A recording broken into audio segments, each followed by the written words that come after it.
ಮೊನ್ನೆ ಬೆಳಗಾವಿ ಜಿಲ್ಲೆ ಬೈಲಹೊಂಗಲ ತಾಲೂಕಿನ ದೇಶನೂರು ಗ್ರಾಮದಲ್ಲಿ ನಡೆದಂಥ ಒಂದು ಘಟನೆ ಏನಪ್ಪ ಅಂತಂದ್ರೆ ಶ್ರೀ ಮಹರ್ಷಿ ವಾಲ್ಮೀಕಿಯವರ ಮೂರ್ತಿ ಏನು ಪ್ರತಿಷ್ಠಾಪನೆ ಮಾಡಿದರು ದೇಶನೂರು ಗ್ರಾಮದಲ್ಲಿ. ಕಳೆದ 5-6 ವರ್ಷಗಳಿಂದ ಆ ಜಾಗದಲ್ಲಿ ತಕರಾರು ಮಾಡ್ತಾನೆ ಬಂದಿದ್ದರು. ಯಾರು ಭಜಂತ್ರಿ ಫ್ಯಾಮಿಲಿಯವರು.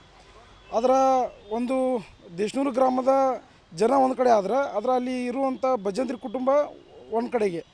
ಎಲ್ಲರ ಒಂದು ಸಮ್ಮತಿ ಇದ್ದಿದ್ದು ಶ್ರೀ ಮಹರ್ಷಿ ವಾಲ್ಮೀಕಿಯವರ ಮೂರ್ತಿ ಪ್ರತಿಷ್ಠಾಪನೆ ಮಾಡಬೇಕಂತೇಳಿತ್ತು. ಆದರೆ ಭಜಂತ್ರಿ ಕುಟುಂಬ 5-6 ವರ್ಷಗಳಿಂದ ಅದನ್ನು ವಿರೋಧ ಮಾಡ್ತಾಯಿದ್ರು. ಆದರೂ ಕೂಡ ಗ್ರಾಮದ ಜನ ಎಲ್ಲ ಸೇರಿ ಅದನ್ನು ಮೂರ್ತಿಯನ್ನು ಪ್ರತಿಷ್ಠಾಪನೆ ಮಾಡಿದರು. ಆಗ ಅಧಿಕಾರದಲ್ಲಿ ಇದ್ದಂಥ ಮಾನ್ಯ ಪೊಲೀಸ್ ಆಯುಕ್ತರು ಮತ್ತು SP ಸಾಹೇಬರು ಕೂಡ ಅವಾಗ ಭೇಟಿ ಮಾಡಿದರು 5-6 ವರ್ಷಗಳ ಕೆಳಗಡೆ. ಆದರೆ ಈಗ 5-6 ವರ್ಷ ಕಳೆದ ನಂತರ ಏನು ಆ ಸ್ಥಳ ಪರಿಶೀಲನೆ ಮಾಡಲಿಕ್ಕೋಸ್ಕರ ಬೈಲಹೊಂಗಲ ತಾಲೂಕಿನ ತಹಶೀಲ್ದಾರ್ ಆಗಿರ್ಬೋದು ಮತ್ತು ಗ್ರಾಮದ ತಲಾಟೆ ಆಗಿರ್ಬೋದು ಅವರು ಬಂದು ಸ್ಥಳ ಪರಿಶೀಲನೆ ಮಾಡಿದ್ದಾರೆ. ಸ್ಥಳ ಪರಿಶೀಲನೆ ಮಾಡಿ ಆದಮೇಲೆ ಅವರು ಅಲ್ಲಿಂದ ಹೋದ ತಕ್ಷಣ ಭಜಂತ್ರಿ ಕುಟುಂಬ ಅಲ್ಲಿಯ ಏನು ಜಾಗ ಮೂರ್ತಿ ಪ್ರತಿಷ್ಠಾಪನೆ ಮಾಡಿದಾರಲ್ಲ ಆ ಜಾಗದ ಮೇಲೆ ಕಲ್ಲು ಎಸೆಯೋದಾಗಿರ್ಬೋದು ಮತ್ತು ಏನು ಒಂದು ಅವಾಜ್ ಶಬ್ದಗಳನ್ನ ಬೈತಾ ಗಲಾಟೆಗೆ ಇಳಿದ್ರಂತೆ. ಅದರಿಂದ ಸ್ಥಳದಲ್ಲಿದ್ದಂಥ ಸಮುದಾಯ ಜನ ಮತ್ತು ಅಲ್ಲಿ ಪಕ್ಕದಲ್ಲಿರುವಂಥ ಮನೆ ಅವರಿಗೆ ಕಲ್ಲು ಬಿದ್ದಿದ್ದರಿಂದ ಅವರು ಕೂಡ ಆ ಗಲಾಟೆಗೆ ಇನ್ನೂ ಮತ್ತಷ್ಟು ಗಲಾಟೆ ಹೆಚ್ಚಾಗಿದೆ. ಯಾಕಂದರೆ 5-6 ವರ್ಷಗಳಿಂದ ತಾಳ್ಮೆಯನ್ನು ಪಡ್ಕೊತಾ ಬಂದಿದ್ದರು.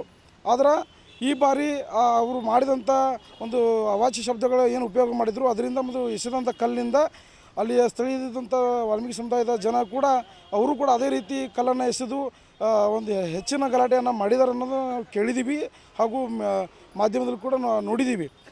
ದಯವಿಟ್ಟು ಆ ಗ್ರಾಮದ ಏನು ಭಜಂತ್ರಿ ಕುಟುಂಬ ನಮ್ಮ SC ಸಮುದಾಯ ಆಗಿರ್ಬೋದು ಮತ್ತು ST ಸಮುದಾಯ ಇರ್ಬೋದು ಒಂದೇ ಕುಟುಂಬ ಅಂಥೇಳಿ ತಾವು ಭಾವಿಸಬೇಕು. ಮತ್ತು ಯಾರೇ ಕೂಡ ಅಲ್ಲಿ ಗಲಾಟೆ ಮಾಡಬಾರ್ದು. ಅಲ್ಲಿ ವಾಲ್ಮೀಕಿ ಸಮುದಾಯಕ್ಕೆ ಏನು ಮೂರ್ತಿ ಪ್ರತಿಷ್ಠಾಪನೆ ಮಾಡಿದ್ದಾರೆ ಗ್ರಾಮದ ಜನ ಅದಕ್ಕೆಲ್ಲರೂ ಸಮ್ಮತಿ ಕೋರಿ ಸಹಬಾಳ್ವೆಯಿಂದ ಪ್ರತಿಯೊಬ್ಬರು ಸಮಾನತೆಯಿಂದ ಪ್ರತಿಯೊಬ್ಬರು ಚೆನ್ನಾಗಿ ಬಾಳೆ ಬದುಕಬೇಕು. ಅಲ್ಲಿ ಯಾರೂ ಗಲಾಟೆ ಮಾಡಬಾರ್ದು. ಮತ್ತು ಯಾರು ಗಲಾಟೆಗೆ ಮುಖ್ಯ ಕಾರಣರಾಗಿದ್ದಾರೆ ಭಜಂತ್ರಿ ಕುಟುಂಬದಲ್ಲಿ ಅವ್ರ ಮೇಲೆ ತಕ್ಷಣ ಪ್ರಕರಣ ದಾಖಲಾಗಬೇಕು. ಅವ್ರನ್ನ ಬಂಧಿಸಿದ್ದಾರೆ ಅನ್ನೋದು ನಮಗೆ ಕೇಳಿ ಬಂದಿದೆ.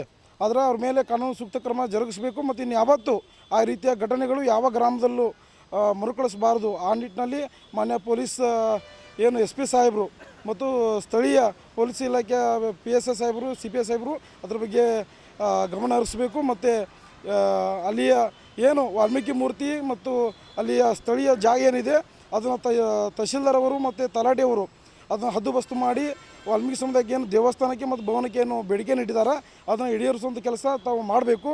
ಏನಾದರೂ ಬೇಡಿಕೆ ಈಡೇರದಿದ್ದರೆ ಅಲ್ಲಿ ಅನ್ಯಾಯ ಅದೇ ರೀತಿ ಮುಂದುವರೆದೇ ಆದರೆ ನಾವು ನಮ್ಮ ಸಂಘಟನೆಯಿಂದ ಕರ್ನಾಟಕ ಪರಿಶಿಷ್ಟ ಪಂಗಡ ವಾಲ್ಮೀಕಿ ರಾಜ್ಯ ಘಟಕದಿಂದ ನಾವು ಚಲೋ ದೇಶನೂರು ಎಂಬ ಹೋರಾಟಕ್ಕೆ ಕರೆ ಕೊಡಬೇಕಾಗ್ತದೆ. ದಯವಿಟ್ಟು ಅದಕ್ಕೆ ಅವಕಾಶ ಕೊಡಬೇಡಿ.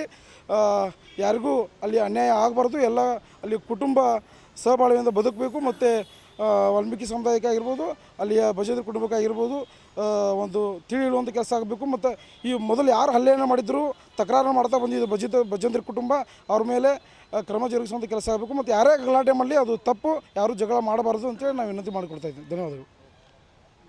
ಮಹೇಶ್ ಹಿಗೇಳಿ, ರಾಜ್ಯಾಧ್ಯಕ್ಷರು, ಕರ್ನಾಟಕ ಪರಿಶಿಷ್ಟ ಪಂಗಡ ವಾಲ್ಮೀಕಿ ರಾಜ್ಯ ಘಟಕ.